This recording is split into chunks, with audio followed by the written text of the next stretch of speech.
I always think about what the food is and what I'm trying to, portray to people with the food, like whether it's, just a cozy family Sunday night dinner. And I just want it to feel super warm and cozy and it look delicious. And it's kind of always what I'm thinking, like, what am I trying to portray here with this food?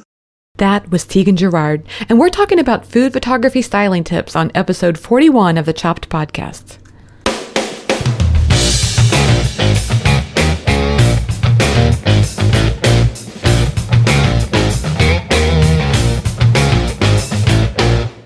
Hey everyone, I'm Marley of the blog Namely Marley. Thanks for joining me today for the 41st episode of the Chopped podcast.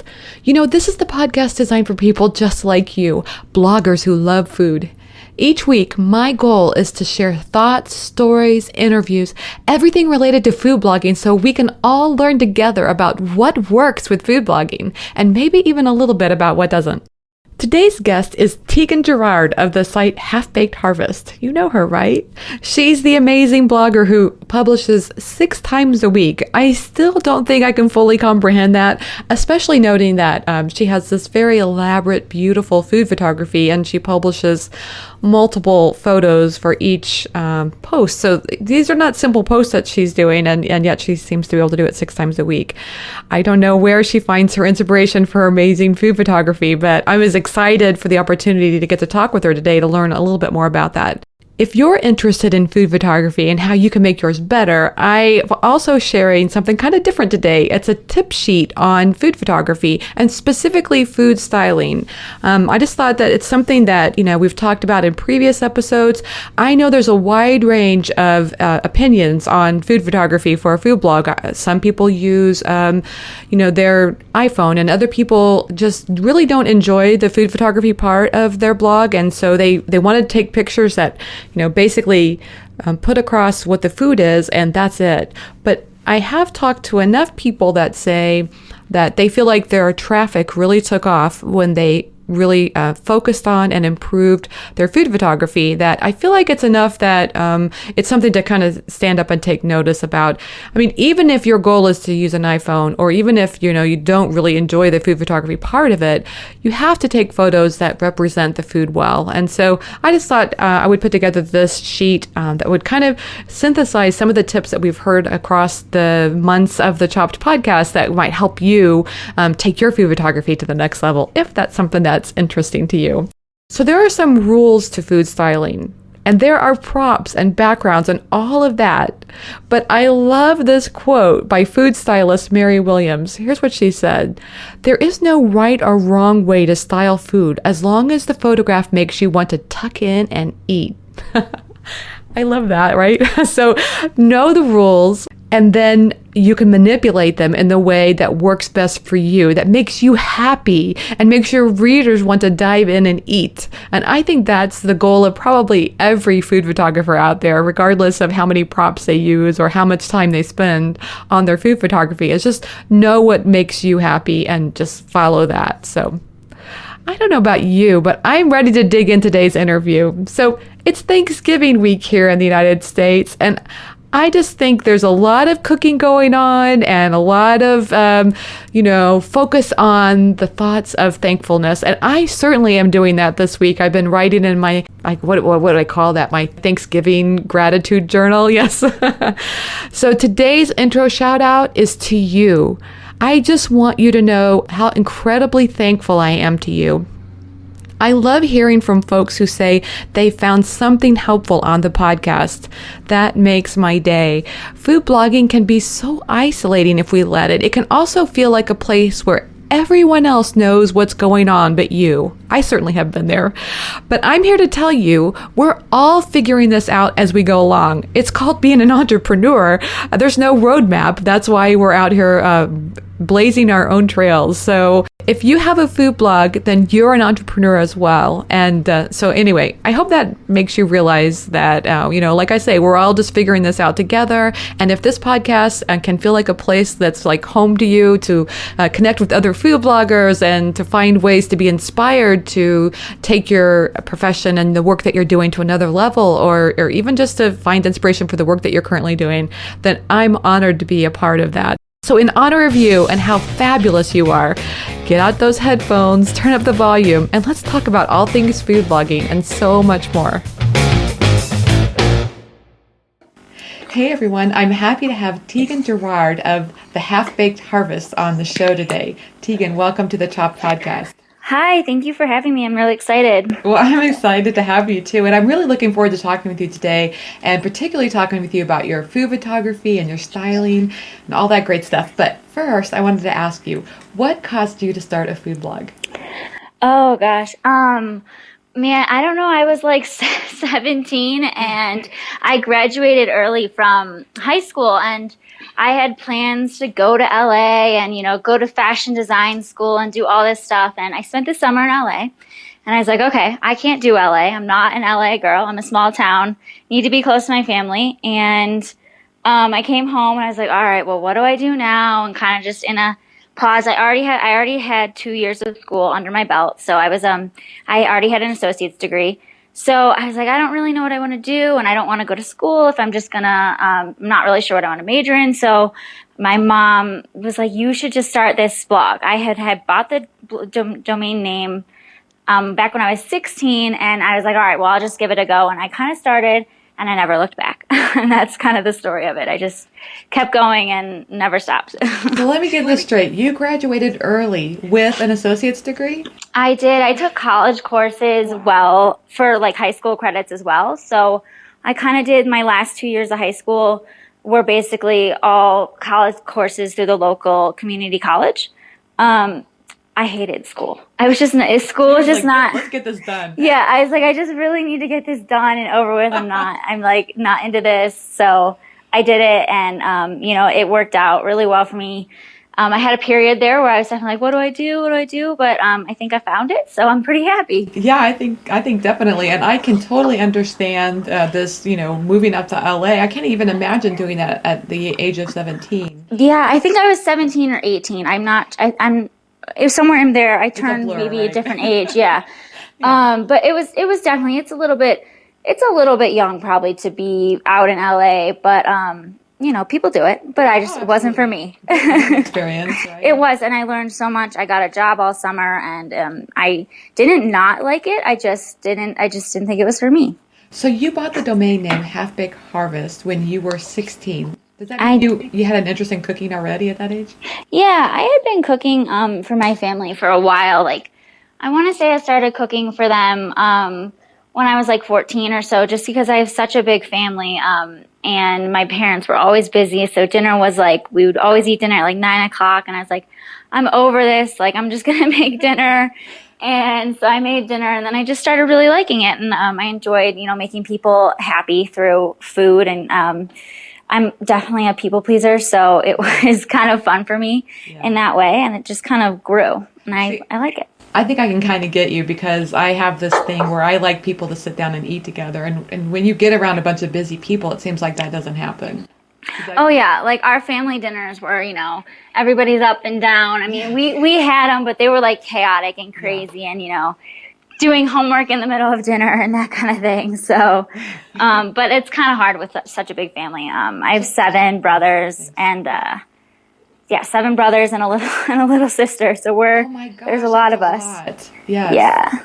That's a lot of, I think it's a lot of people to eat the food that you've got. That's nice. Well, yes, a lot of them are, out of the house now, and so am I. So we're not all together. We're a little bit spread out, but holidays are good. There's a lot of holidays. You miss all those taste testers, huh? You know what? The ones that are not picky are still around, so I'm okay. I have a lot of picky eating brothers. They want, they're very, what's the word? They're very men-like. They like meat and potatoes, basically. And I've noticed that some of the recipes on your site are really unique and interesting, so I imagine they might want to pass on those. Huh? Yeah, yes. There's some things where I sneak some, like I'll sneak pumpkin into something, but otherwise, if there is like a crazy looking thing, they're like, I'm not doing that. So So you started a love of cooking at an early age. I mean, what about your food photography? Because that is just amazing. And did you start out just like that, or did you have to develop that over time? Oh no, I had to develop that over time.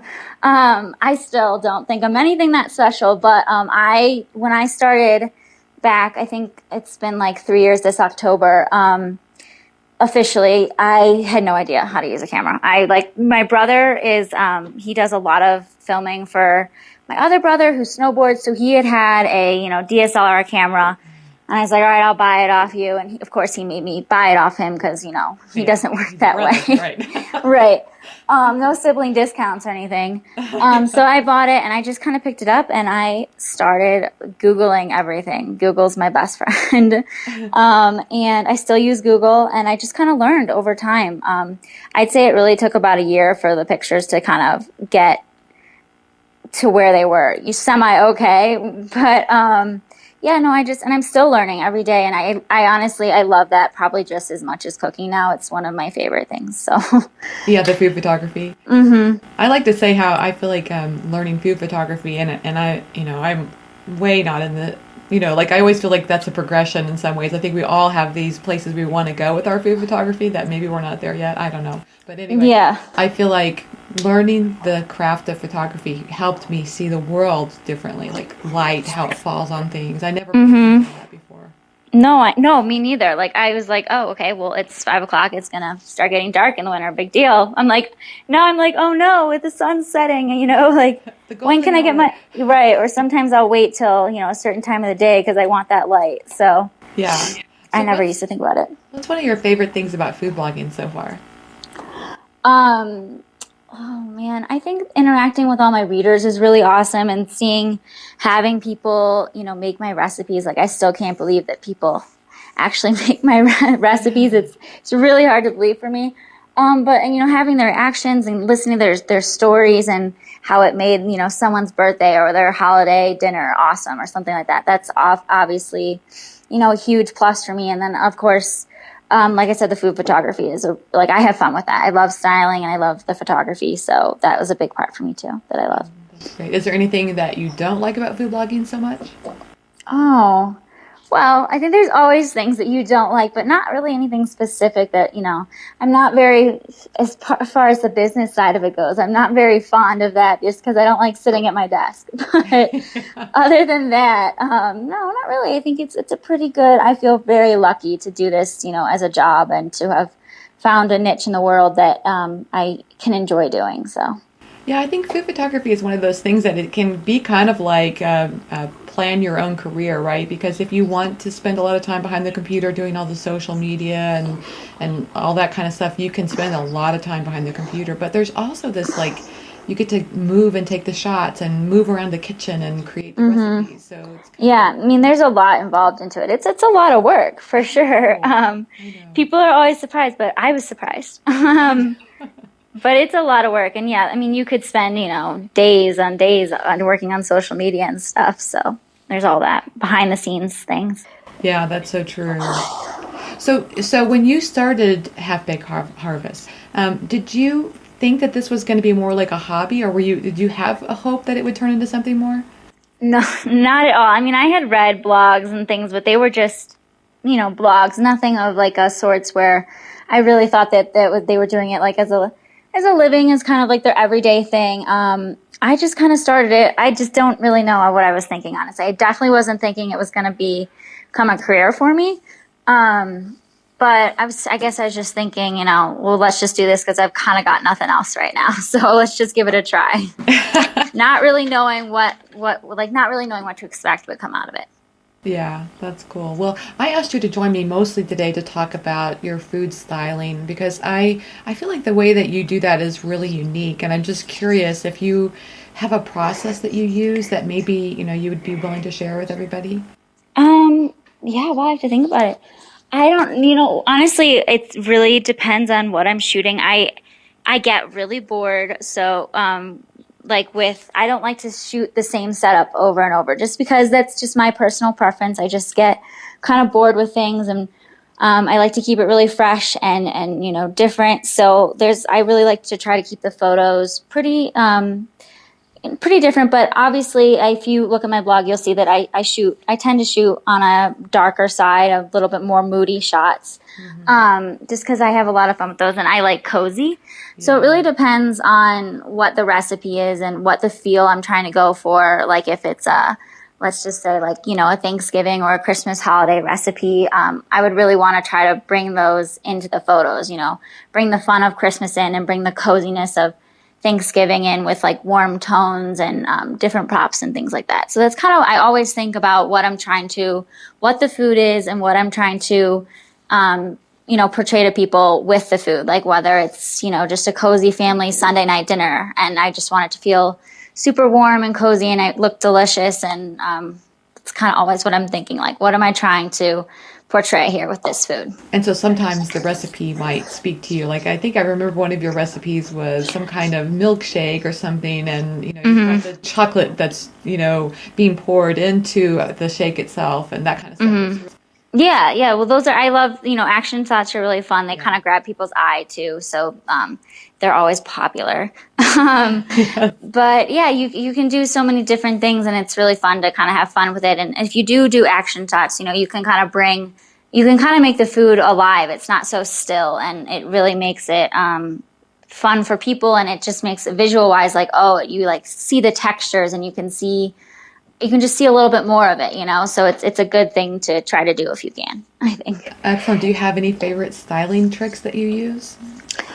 Oh, I'm really simple. Like you'd be surprised. I don't have any special tools or anything like that. Like I don't know. People will spray their food with Pam before they... No, I don't do anything like that. I should probably learn those tricks or something, but I think I do it the hard way and I run around the kitchen like a mad person trying to get the shot before the cheese stops looking good. While the steam is still there. Yeah. Or sometimes, like I'll put things back in the oven a gazillion times until I get the shot I want, which doesn't end up very good with the food afterwards, but I get the shot at least. But as far as, I don't know, I use a lot of blackboards to kind of control the light and things like that and block it where if I'm doing a moodier shot and, block the light in a certain position so I get a stream coming in, from another angle.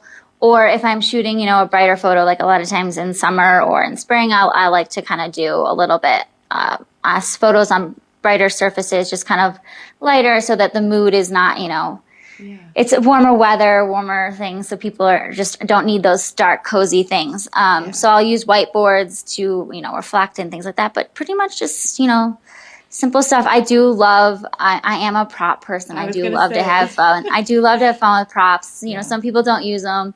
I definitely use them. So gorgeous. Do you have a favorite place that you get them or do you just go out and about and find them? I do a lot of searching on Etsy, which takes a lot of time, but I also do a lot of shopping at Anthropology, so that's pretty easy. But otherwise, I'm in Colorado, so there's lots of little vintage stores all over. You have to drive, an hour or so to get to wherever you want to go, but there's lots of little vintage places and unique little stores that I can find wood and stuff. Actually, my dad is awesome about going to find me stuff. He loves it on the weekends. He'll go junk hunting for me, basically. That's great. So, yeah. So do you have any favorite tips for what makes a good prop? Because oftentimes I'll be out looking at things and I think this would be a great prop, and I get it home and it's too big. It doesn't really, the food doesn't look great around it. I don't know. You just have an eye for it, or how do you figure out what looks good? Yeah, I don't know. Sometimes I bring stuff home and I'm just like, I never use it. It just doesn't get used, or it'll get used in months and months. But, so you I don't know. This fear of not failing. In other words, like get away from the fear of just get it and just if it works, it works. Well, it's funny because even just like a year ago, I was like, no, I can't. I don't want to spend the money. I don't want to do it. I don't need it. And then I was just kind of, at some point this year, I kind of threw in the towel and I was like, okay, I'm over this. Just get it. You never know. I seem to always use it at some point. So, if I use it, I use it. If I don't, how do you store them? I have a lot of shells. I'm running out of space though. So I'm running out of space for sure. I don't have like a huge place or anything, but I do have a very nice, decent sized pantry with a lot of shelves, but they're filling up very quickly. So I bet. Let's talk a little yeah. bit about backgrounds. Do you just create your own backgrounds for your photography, or do you, do you get those on Etsy as well? No, I have bought backgrounds before through websites and things like that. And those are nice. I don't tend to use them just as much because I find they look a little bit pre-made and not as, what's the word? I don't know what the word is, but bounces off them differently, I think. They're just different. And I shoot a very more rustic style, and that's kind of my style. So I like the things that are more beat up and more have been used and I really like surfaces with a lot of character and a lot of textures. And if you have a great surface, a lot of times you don't even need to have a lot in the photo. You just need to maybe have the food and you have a great surface behind it. Yes. So, but no, again, back to my dad, he's amazing and he'll put boards together for me. In fact, he's got work off today, so I believe that's what he's doing right now. Get to work, Dad. Yeah, no, I use him. He's very helpful to me. But no, so yeah, he's put together a few boards for me. I've gotten stuff, just all over the place. I'm always on the lookout basically because like I said, I really like to, use different things and try to not shoot the same photo twice. So it's hard, but I have a lot of them, so they're really piling up. My sisters and I owned, we just sold it this year, but we owned some farmland in southern Missouri. It actually was our family land, and we went out there one time, and I found this old, it's not the size of a barn door, it's maybe like it was a barn window at one point, and it's got the cross bars on it or whatever, but it's like this old piece of barn wood that had been painted red and had been sitting out for years. I just love that piece. It's really cool. Yeah, no, I know those unique pieces are the best. Yeah. So you really can't. That's the thing that I've found. If you try to make boards yourself and paint them, you really just can't replicate.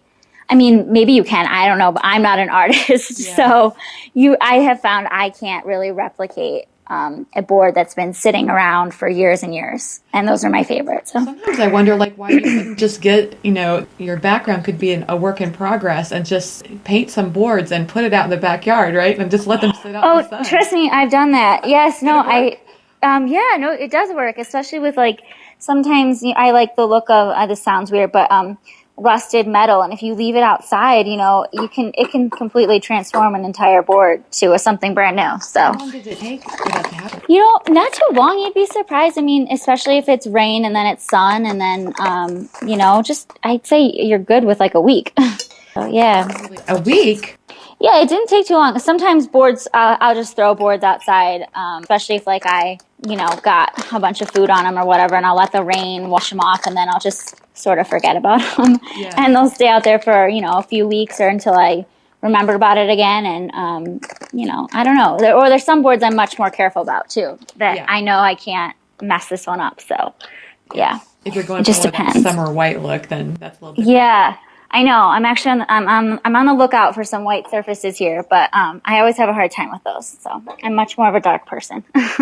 So everyone talks about the importance of doing what you love, and then sometimes I feel like when you do that, then what you love can just feel like work. Do you have any tips for how you deal with that, or have you had to struggle with that at all?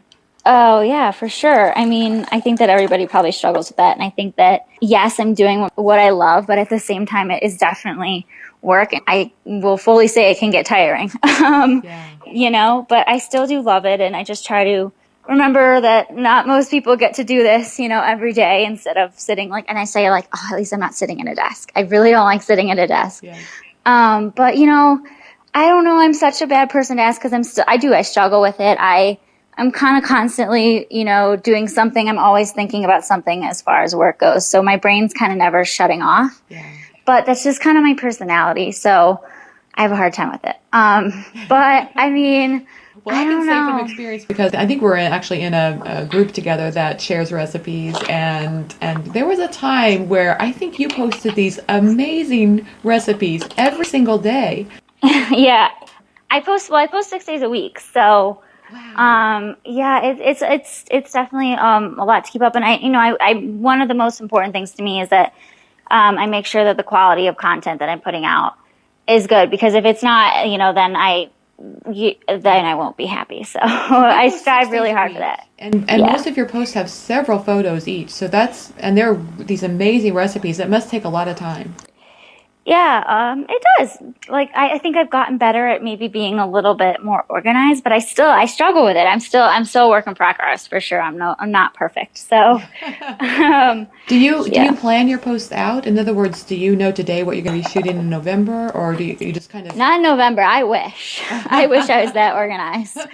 But no, I do try to plan them out. I try to go like month by month or whatever. Not month by month, but like have an idea of what I'm making that month, and they always change, and sometimes I do last minute changes, but I'm trying to be at least a week and a half to 2 weeks in advance.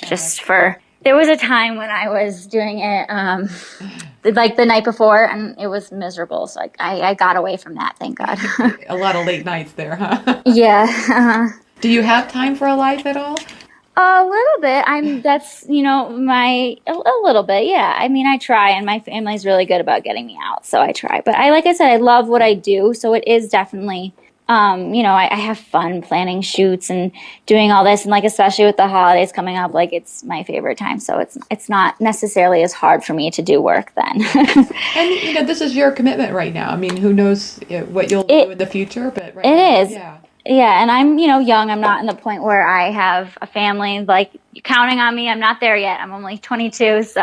Yes, so you've got the time to commit to it. I do. I have the time. I'm lucky. I'm in a good place where I am, so. That's great. Do you have a current social media platform that you're in love with? I think my favorite is still Instagram. I'm having fun with Snapchat, but I'm not very good at posting anything, so. I hate Twitter. I'm not a Twitter person.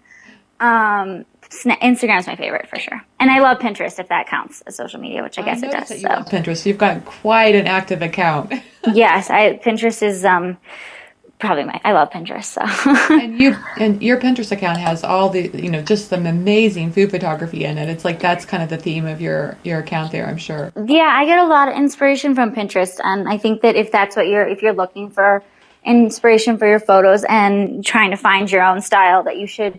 Look at other people's that you really enjoy and, kind of get a feel for what you might like and kind of go off that. Do you ever use Pinterest as a way of providing some inspiration? For example, I have a secret board that I just put, I have some dark photography and I have some light photography, and sometimes I'll go and get some inspiration, just ideas, just generally. Mm-hmm. Yeah, no, I do that all the time. I don't have any secret board that's a good idea. Maybe I should though. But I do it all the time. If I'm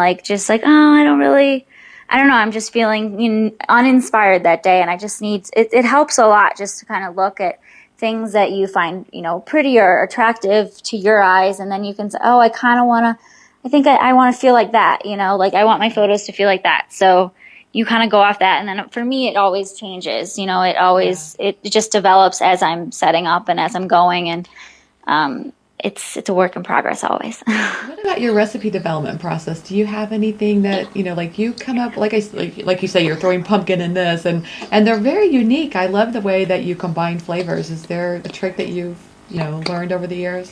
I wish I had a better trick for you.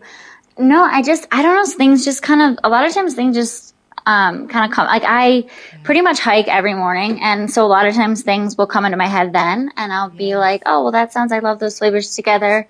And I don't know, trying different things, I've learned a lot over the last 3 years as far as flavors go, so that's been really helpful. And I always am, trying different things in the kitchen and new flavors, and like, I always thought I didn't like beets, but I used beets the other day, and I'm a beet person now. So, plus I had really fun taking pictures of them, so that was good. I always hated beets when I was a kid too, and then I don't know what happened. At some point, I just loved them. Well, yeah, I mean, I don't know that I ever really thought I hated them. It's just my parents never served us beets, so it's like, oh, I don't know, beets, those are kind of weird. So I never used them. But I used them, and I liked them. Woo! Yeah, they have that kind of earthy taste to them. But, man, they add some brilliant color to food. Yeah, they really do. They're gorgeous. So We made some hummus with it the other day, and I just couldn't believe how bright the color of pink that they were. I know they're really pretty. So I was excited about them. Yeah, exactly. So what's coming up next for you? Anything that you can share? Well, I have a lot going on. I have a cookbook coming out in 2017, which for me seems so far off, but you guess there's a lot of work. Yeah. There's a lot of work that goes into a cookbook. So, yeah, and definitely a bunch of other little projects with different companies and things like that. So I've got quite a few things going on here in the behind the scenes. That's really exciting. So I have just a few fun, quick questions here at the end of the interview. What's one food item you can't live without? Oh, that's so hard. There's just so many. One food item I can't live without. Is it like a food ingredient or like a... Yeah, it could be an ingredient. It could be anything that you want. Okay. Honestly, I think that I couldn't live without... I'm probably saying something totally wrong and I'm just not thinking, but I have really been enjoying all the fall produce. So all the pumpkins and the gourds. This is so lame, but I love photographing them and I love the flavors that they bring to food. So, and of course, obviously, chocolate. So I think if you read the blog, you know that you can't live without chocolate. Yeah. So Pumpkin and chocolate's a good combination too. Yes, it is. It is a good combination. I went to South America and pumpkin is huge there. I was in Brazil and that was just, I mean, honestly, people thought I was eating cheese. It was like the souffle I was having and it was this big layer of pumpkin. Pumpkin was everywhere. They used it in a lot more ways than I thought, I never seen before. So that's interesting. I know. And so I love that, come back. And I don't know that I ever paid attention to food as much as I do now that I have this blog. And so now I see pumpkin being included in so many things and I just love it. Yeah, I know. I'm having a thing with pumpkin this year. Like last year I didn't do much with it, but this year I'm having a lot of pumpkin recipes come to mind. Do you ever grow your own? I wish I could. I don't know. I really wish. I live in the mountains up in Colorado, so it's really hard to grow things. Like we've already had snow, and it's just frozen. So it's like a tundra. Yeah, we already had snow. I mean, it's pretty. It's like if it's sunny and it's warm during the day, like today, it's sunny and it'll probably be 60, and that's fine. But like this morning, it was 28 degrees. So. Oh my goodness. Okay. So what's the favorite app on your phone? Ooh, I'm so boring. I don't have a lot of apps, so either Instagram or Snapchat. For sure. Well, that's good. At least you're consistent. And I don't do Pinterest on my phone. That's so weird. I should though. It might save time. Yeah, that's true. It would save some time. I know, but I don't. I never do Pinterest. I hate I'm like a computer. Like I like a big screen. I don't like my phone. I'm just not a phone person. That's good. You know what you like. That's really important. Yeah, right. So it sounds like you don't have any time, but I'm going to ask you anyway. Do you have any time for TV at all? And if you do, what's your favorite show? Oh man. I know at night I stay up too late and I watch Netflix, so I'm such a bad. I stay up way too late. But I don't have like any of the new shows. I'm so behind because I don't really know any of the new shows. But I don't know. Let me think here about this for a second. Well, when I was a kid, I loved Gilmore Girls. I love Gilmore Girls. Yeah, I still watch reruns. I'm so lame. But yeah, so I would say that, and then I need to get up to date on all the current shows. That's great. I think Gilmore Girls has just got this great combination of funny and a little bit of, emotional stuff in there as well. It's just a great show. Yeah, if you want to know movies, Harry Potter is my favorite by far. So I'm a Harry Potter fan. Yeah, me too. Okay, so how can people find you online? I'm all over the internet. You can find me halfbakedharvest.com, and Facebook, Pinterest, Twitter, and all those good social media places. Yep, everything's Half Baked Harvest. I think Twitter is HBH Harvest or HB Harvest actually. Okay. Because it was too long. So. Oh, I got you, Tieghan. Thanks so much for taking the time to talk with me today. I had a really good time. Thank you for having me. I did too. Thanks to Tieghan Gerard for being my guest on today's episode of the Chopped Podcast. If you were busy running around and couldn't jot down something important, don't worry. We took the notes for you. Just head on over to choppedcon.com where I put up links for each show, including the stuff we talked about today and more information about our guests. I hope you're loving the Chopped podcast. If so, it would mean the world to me if you'd head over to iTunes or Stitcher and give it a review. You can do that right now. Also, you can spread the word about the Chopped podcast using @ChoppedCon on Twitter or Instagram or even Facebook. Your shout-outs really mean a lot. You inspire me, so I hope today's show was helpful and inspirational to you as well. Thanks for listening and have a great week.